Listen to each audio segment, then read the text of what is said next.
terdapat 11.233 TPS. Adanya Sirekap yang tidak dapat diakses oleh pengawas pemilu, saksi dan atau masyarakat. Siapa pasangan capres dan cawapres yang menang? Kira-kira itu karena memang menang, gitu ya? Itu suara rakyat. Yang kedua adalah persekongkolan mengakali sistem. Yang ketiga, sistemnya memang belum ready. Kira-kira yang mana? Ya sebetulnya opini-opini seperti itu pasti beragam lah ya di lingkungan. Tapi ya kita tetap berharap itu yang terbaik lah ya, yang valid, yang bisa kita terima untuk 5 tahun ke depan. Jadi harusnya sih ya KPU pun harus bisa introspeksi juga sih dari sisi layanan-layanan yang digunakan kayak gitu. Ya masih. Ya sama sih. Jawabannya aman ya. IT does matter. IT Does Matter mengungkap keberhasilan implementasi teknologi informasi dan teknologi digital di perusahaan atau organisasi. Narasumber kali ini 2 orang lead auditor, yaitu lead auditor ISO 20000 dan ISO 27001. Penasaran? Kita tanya aja langsung 2 narasumber kita yang luar biasa. Feby Febrianti dan Asri Ratnianingsih, apa kabar? Halo, baik Pak. Baik Pak. Gimana? Per-ISO-an? Masih lancar? Masih. Alhamdulillah. Aman ya. Oke. Pertanyaan pertama. Ini lagi musimnya rekapitulasi hasil pemilu kemarin.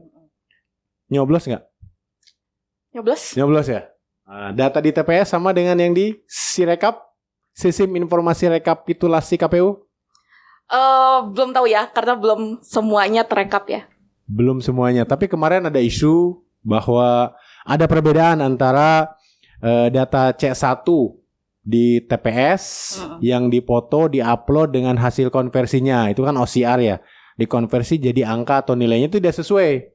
Ini kan berarti sesuatu yang berhubungan dengan IT, sistem informasi atau aplikasi rekapitulasi KPU, ini kan tidak memberikan solusi. Harusnya IT yang membuat proses menjadi lebih cepat, kemudian lebih murah gitu ya, dan juga pasti lebih terpercaya karena datanya akurat. Ini malah sebaliknya dan banyak dipertanyakan. Bagaimana menurut berdua nih? Dari Feby dulu. Oke. Kalau dari sisi Sirekapnya sendiri, karena kan sekarang yang dilihat mungkin lebih banyak dari aspek komplainnya ya. Tapi kalau misalkan memang dari sisi layanan Sirekapnya itu bagus atau enggak sebetulnya mungkin tidak bisa dilihat dari sisi aspek komplain dari penggunanya aja, karena ada beberapa faktor lain yang mungkin berkaitan dengan layanan itu bagus atau enggak sih.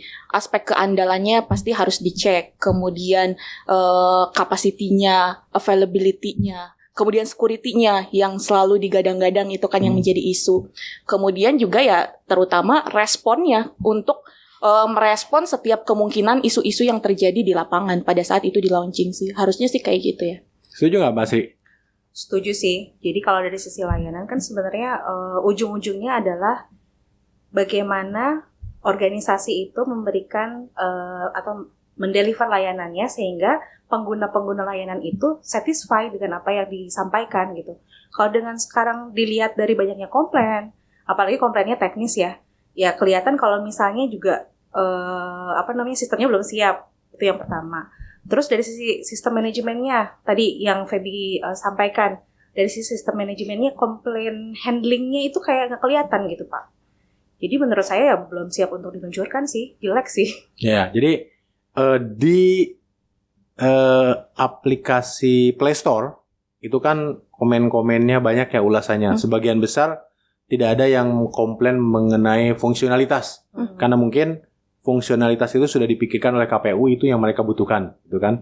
Ya terlepas dari mungkin rumit atau tidak, tapi udah memenuhi lah secara fungsinya. Yang komen itu adalah aplikasinya berat, gitu ya. Loading terus, kemudian yang difoto tidak sama dengan yang di hasil konversi ke angkanya atau teksnya. Kemudian pada saat mau upload log out terus, gitu kan. Dan sesuatu yang berhubungan dengan kualitas dari aplikasi itu ya, gitu. Boleh dibilang nggak bahwa kualitas layanan IT KPU ini dalam konteks menyiapkan aplikasi Sirekap ini kurang bagus? Iya, kurang bagus sih. Gitu ya. Sebenarnya saya juga tahu tuh ISO 9001 itu sudah diterapkan juga tuh di KPU. Oh, sudah diterapkan Sudah malah diterapkan, ya. tapi memang bukan untuk Sirekap ini.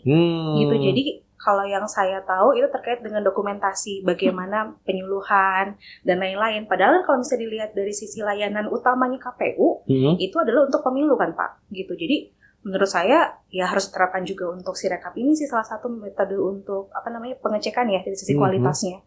Gitu. Kalau dari sisi security gimana nih Pep? Ada data yang dimasukkan melalui image ya, di capture. Kemudian hasil konversinya itu tidak sesuai dengan hasil baca image-nya. Itu kan ada aspek apa ya? Kalau di security itu ada CIA bagian apa tuh? Bagian integrity-nya ya. Nah, gimana tuh? Ya. Jadi ya memang yang tadi Pak Dede bilang ya, kalau security itu pasti aspek CIA itu confidentiality, kemudian integrity dan availability. Mungkin confidentiality-nya mereka sudah mengklaim bahwa itu harusnya bisa confident kayak gitu karena yang bisa mengakses dari KPPS ke pusat. Nah, kalau misalkan dari availability ya datanya available kayak gitu. Tapi aspek integrity-nya itu ketika misalkan di-scan pakai OCR, bahkan itu berbeda, mungkin 9 kebacanya 4 kayak gitu, atau sebaliknya 4 kebacanya 9. Nah, itu kan menjadi data yang tidak valid. Bahkan mungkin dari sisi real count-nya itu bahkan kita bisa mempertanyakan apakah itu benar atau enggak nih presiden yang kita pilih berdasarkan hasil pemilihan itu.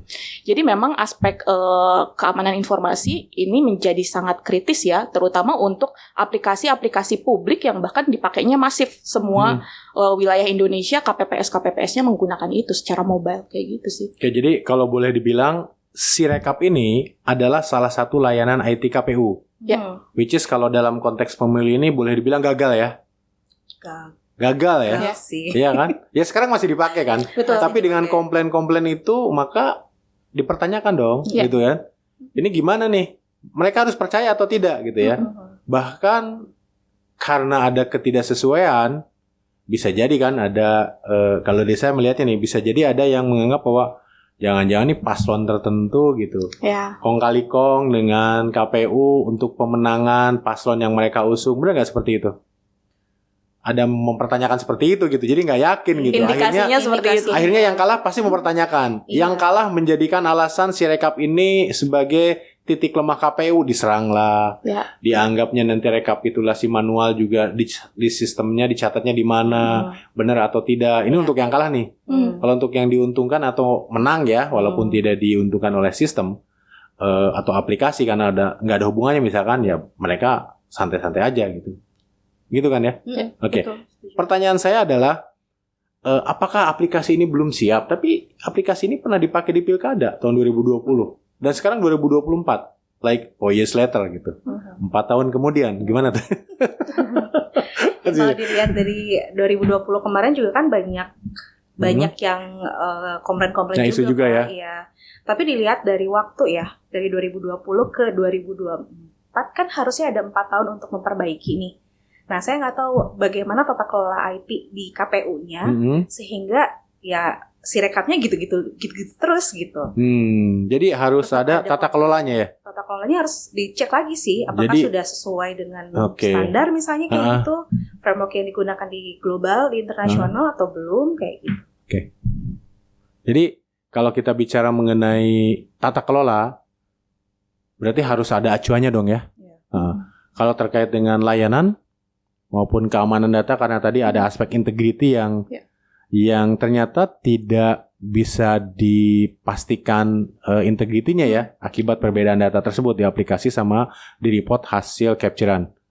Ada nggak sih standar atau acuan yang bisa kita implementasikan? Bahkan mungkin gini, kalau saya hanya mengklaim bahwa aplikasi ini ready, layanan ini siap untuk di launching, semua orang bisa begitu kan? Tapi ada nggak framework standar yang bisa meyakinkan siapapun termasuk penggunanya, masyarakat bahwa aplikasi ini sudah verified, sudah mengikuti tata kelolanya yang benar, standar layanan kelas dunia, keamanan data yang bagus dan sebagainya, ada nggak? Ada. Jadi kalau kita berbicara mengenai layanan, apalagi ini dipakai publik ya. Publik kan perlu mempercayai bahwa layanannya itu memang secara kualitas bisa diterima. Dan bahkan secara data juga benar apa yang diinputkan dengan apa yang nanti ditampilkan secara publik oleh KPU. Jadi kalau dari sisi standar sih ada ISO 20000, memang itu untuk menstandarisasi layanan, terutama aspek-aspek tadi ya, yang selain dari sisi kepuasan, berarti kan aspek dari availability-nya, kemudian capacity-nya, security itu juga bagian dari yang memang menjadi warranty-nya sebuah layanan itu di launching ke publik gitu. Nah kemudian yang kedua aspek keamanan informasi, tentunya ada ISO 27001, di mana di sana juga banyak kontrol-kontrol yang diterapkan di sana, terutama tidak hanya aspek teknologinya saja berkaitan dengan aplikasi, tapi juga ada aspek organisasi, ada aspek people, dan juga aspek environment-nya. Karena aplikasi itu kan berjalan di infrastruktur yang mungkin kita juga nggak tahu nih data kita disimpan di mana, itu juga menjadi salah satu yang menjadi isu publik juga yang diangkat ya saat ini kayak gitu. Datanya di mana, di luar negeri kah atau di Indonesia kah kayak gitu. Nah itu menjadi salah satu framework atau standar yang bisa diikuti selain memang kita bisa menstandarisasi itu dan itu diakui secara internasional. Itu sih mungkin kan KPU juga butuh mengembalikan citranya ya, bahwa dia juga harus menjadi instansi yang bisa dipercaya oleh publik kayak gitu. Harusnya sih itu menjadi salah satu yang penting bagi KPU saat ini gitu. Sudah implementasi atau sertifikasi belum sih KPU? 20.000 dan 27.001 tahu atau tidak, atau setahu saya enggak sih, 20.000 belum, 27.001 pun belum. Saya sempat lihat beritanya. 2019 itu bahkan Bapak Fadlizon itu sempat mengkritisi juga bahwa server-server yang ada di KPU itu katanya tidak tersertifikasi ISO 27001. Itu 2019 pada saat pemilihan umum 2019. Nah 2023 terakhir juga sebetulnya ada salah satu pakar cyber security juga menyampaikan itu, bahwa KPU saat ini untuk 27.001 ya, 27.001-nya juga belum menjalankan itu secara efektif dan belum tersertifikasi. Apalagi 20.000 ya, yang notabene mungkin urgensinya agak di belakang ya, 27.001 ya, seperti itu. Betul. Kenapa sih susah banget atau gimana, Mbak Asri? Mengimplementasikan dan mensertifikasi dua standar itu, which is pertama ISO 20.000 itu tadi layanan ya, yang bisa menjadikan layanannya terstandarisasi kelas dunia malah gitu ya. Yang kedua adalah keamanannya. Susah nggak sih? Ya sebenarnya gampang sih. Yang penting adalah frameworknya tetap dijalankan. Yang mungkin pada saat mendapatkan sertifikasi pertama itu mungkin gampang ya Pak ya. Tapi bagaimana membuat itu konsisten, terus disiplin dijalankan, itu yang mungkin agak susah sih. Gitu. Sedangkan sebenarnya dari sisi ISO-nya sendiri kan sertifikasi itu biasanya 3 tahun tuh ya. 1 tahunnya untuk sertifikasi, kemudian 2 tahunnya mereka akan revisit untuk ngecek gitu. Nah, kalau kita balik lagi ke persiapan pada saat sertifikasi sebenarnya gampang, 6 bulan untuk persiapan sampai dengan sertifikasi itu cukup sebenarnya. Jadi tidak mudah membuat standar ini terus dijalankan, tapi harus ya. Harus Pak. Untuk memastikan tadi layanannya bagus ya, sesuai dengan terpercaya, dan keamanan informasi dan datanya juga terjaga gitu ya. Terjaga, betul Pak. Ini bagi instansi lain nih atau organisasi secara umum lah, perusahaan dan sebagainya. ISO 27001 kan memang sudah harus diimplementasikan karena di dalamnya juga ada standar-standar yang harus kita acu ya. Manajemen layanan juga karena semua yang dijalankan oleh IT, mau hardware, software, apapun itu, ujungnya kan yang dirasakan oleh pengguna langsung seperti aplikasi Sirekap ini kan layanannya sebagai layanan. SLA-nya harus benar. Kalau tadi upgrade atau upscaling aplikasinya dari mulai 2020 itu dipakai pilkada ke pemilu kan itu masif ya.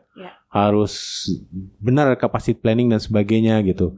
Nah, pertanyaan saya adalah apa sih langkah pertama bagi organisasi untuk mengimplementasikan dan mensertifikasi? Apakah harus siap 100% dulu, semuanya excellence, atau justru sebaliknya itu bisa jadi sebuah tahapan untuk sambil memperbaiki sistem keamanan atau layanannya?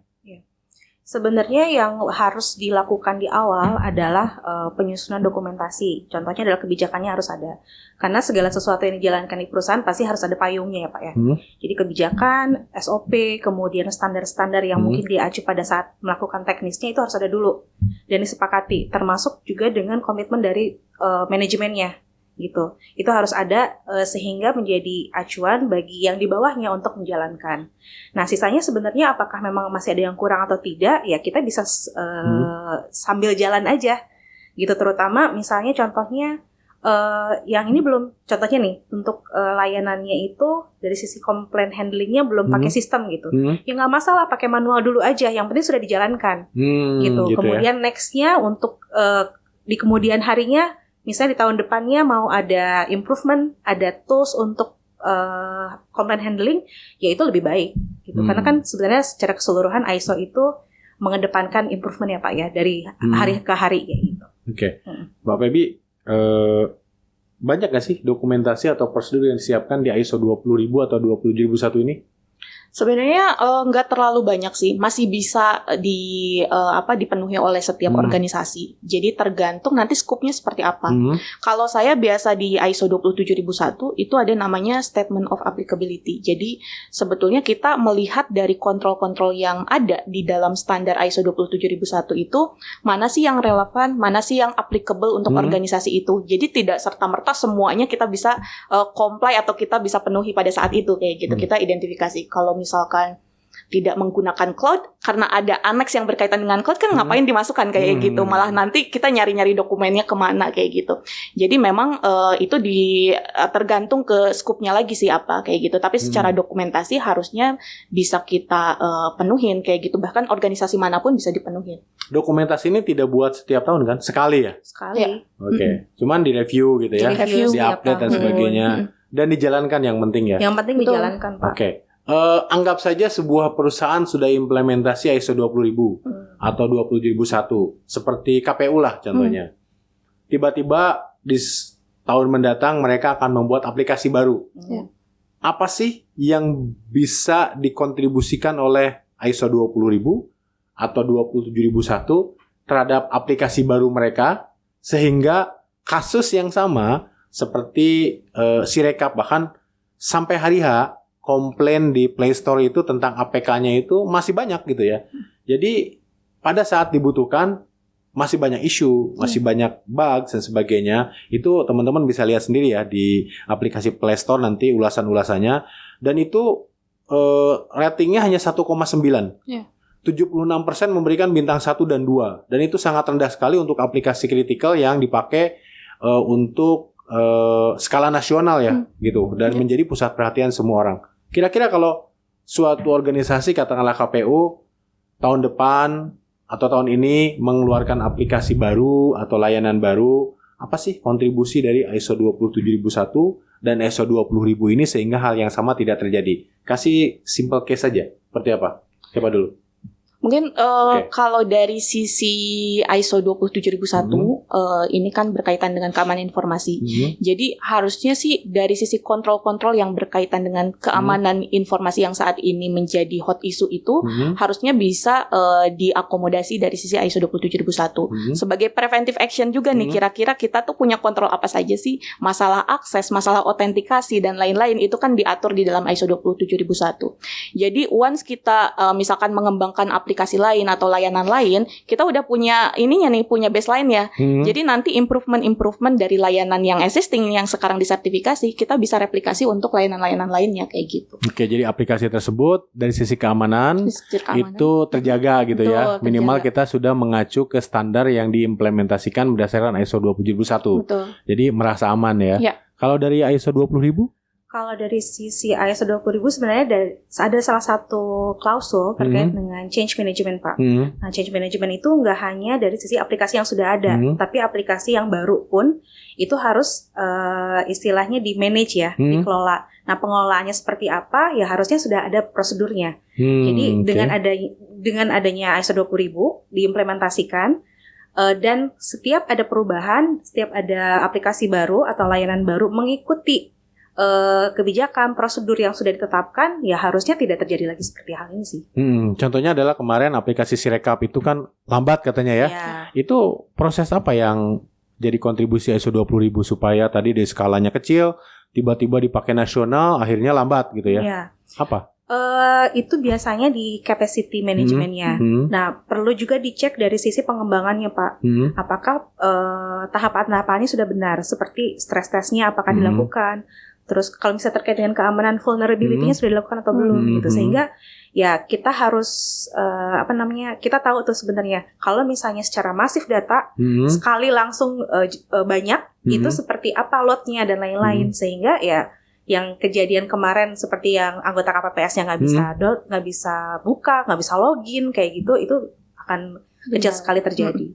Kalau perusahaan dari mulai nih atau instansi, contohnya KPU lah atau instansi apapun gitu ya, ingin mulai ISO 27 atau 20, itu berapa lama yang paling nyaman lah, nggak buru-buru, atau paling cepat berapa lama bisa? Antara berapa bulan sampai berapa bulan? Biasanya 6 sampai 3 bulan sih, Pak. 3 bulan itu paling cepat? 3 bulan itu biasanya minimal itu data-data atau evidence-evidence dalam pengelolaan layanan itu minimal dilihat oleh auditornya itu 3 bulan, Pak. 3 bulan. Jadi mungkin dengan persiapannya bisa ya 6 sampai 6-7 lah gitu. Tapi saya kira kalau 6 bulan aja sudah cukup sih. Oke. Kalau Mbak Febi dan Mbak Asih nih, perusahaan apa atau instansi apa yang baru-baru ini dikawal dan berhasil mendapatkan sertifikasi ISO 20 dan 27 lah, apapun ya? Kalau 20 yang terakhir di BPKP. BPKP. Itu layanannya apa? Layanannya untuk email dinas. Email dinas. Salah satu layanan yang kritikal juga karena digunakan oleh auditor-auditornya dalam komunikasi gitu. Dan berhasil ya? Berhasil. Dapat sertifikasi. Kalau Bi? Kalau ISO 27001 di insurance company di Jasindo 27001 dengan versi yang terbaru ya, kayak gitu. Dia resertifikasi. Skupnya itu di aplikasi Cordia dan juga satu ruangan untuk network room. Jadi itu yang menjadi ruang lingkupnya. Oke, berarti dari sisi keamanan untuk tadi Jasindo itu sudah tersertifikasi ya, udah standar dunia gitu ya. Betul. Dan BPKP untuk layanannya ya. Layanannya, Pak. Oke. Ada yang disampaikan nggak ke audiens kita dari organisasi, perusahaan atau instansi? Kenapa harus ISO 20.000? Kenapa harus 27.001? Dan sebaiknya kapan dimulainya? Tahun depan kah? Budgeting dulu atau immediately atau gimana? Silakan. Kalau dari ISO 20.000, jadi sebenarnya dari sisi perusahaan ya, semua perusahaan pasti mengeluarkan atau punya layanan-layanan yang digunakan, baik itu publik atau internal. Nah, untuk menjaga bahwa layanan itu baik dan dikelola dengan baik ya, dan di-deliver juga nanti pasti akan baik juga. Nah, ini perlu ada kepastian atau jaminan bahwa memang sudah dilakukan dengan baik. Nah, itu dengan ISO 20.000 kayak gitu. Dengan adanya ISO 20.000 mengimplementasikan dan sertifikasi juga bisa meningkatkan kepercayaan dari penggunanya. Sehingga ya mau nggak mau pasti satisfaction levelnya akan naik juga dari penggunanya. Gitu ya. Gitu. Itu sama sih sebetulnya dari ISO 27001 pun karena ini lebih fokus ke keamanan informasi, tentunya kepercayaan dari pengguna layanan kita, ataupun mungkin kalau kayak KPU case-nya itu untuk publik ya, semua karena masif digunakan oleh semua pihak-pihak terkait. Jadi ini bisa meningkatkan citra dari KPU sendiri sebagai lembaga yang memang harus mengeluarkan data yang real dan juga valid. Itu satu. Kemudian juga aspek-aspek lain mungkin di perusahaan-perusahaan yang berbeda dengan KPU, insurance company, kemudian financial company, itu pasti aspek data itu harus secure. Jadi itu memang menjadi salah satu yang harus ada di company tersebut kayak gitu. Jadi kalau misalkan memang mau citranya meningkat dengan memastikan bahwa data-data yang dikelola oleh mereka itu secure, ya kapan lagi harus ISO 27001 dari sekarang kayak gitu. Oke, kalau saya tanya nih, seandainya nanti KPU mau umumkan siapa pasangan capres dan cawapres yang menang, kira-kira itu karena memang menang, gitu ya? Itu suara rakyat. Yang kedua adalah persekongkolan mengakali sistem. Yang ketiga, sistemnya memang belum ready. Kira-kira yang mana? Ya sebetulnya opini-opini seperti itu pasti beragam lah ya di lingkungan. Tapi ya kita tetap berharap itu yang terbaik lah ya, yang valid, yang bisa kita terima untuk 5 tahun ke depan. Jadi harusnya sih ya KPU pun harus bisa introspeksi juga sih dari sisi layanan-layanan yang digunakan kayak gitu. Ya Mas. Ya sama sih. Jawabannya aman ya. Siapa tahu KPU jadi customer berikutnya ya. Iya, Pak. Oh gitu ya. Oke, kalau gitu terima kasih.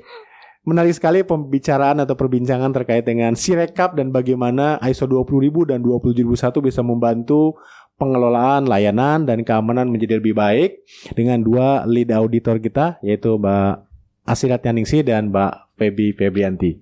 Sampai jumpa di segmen lainnya.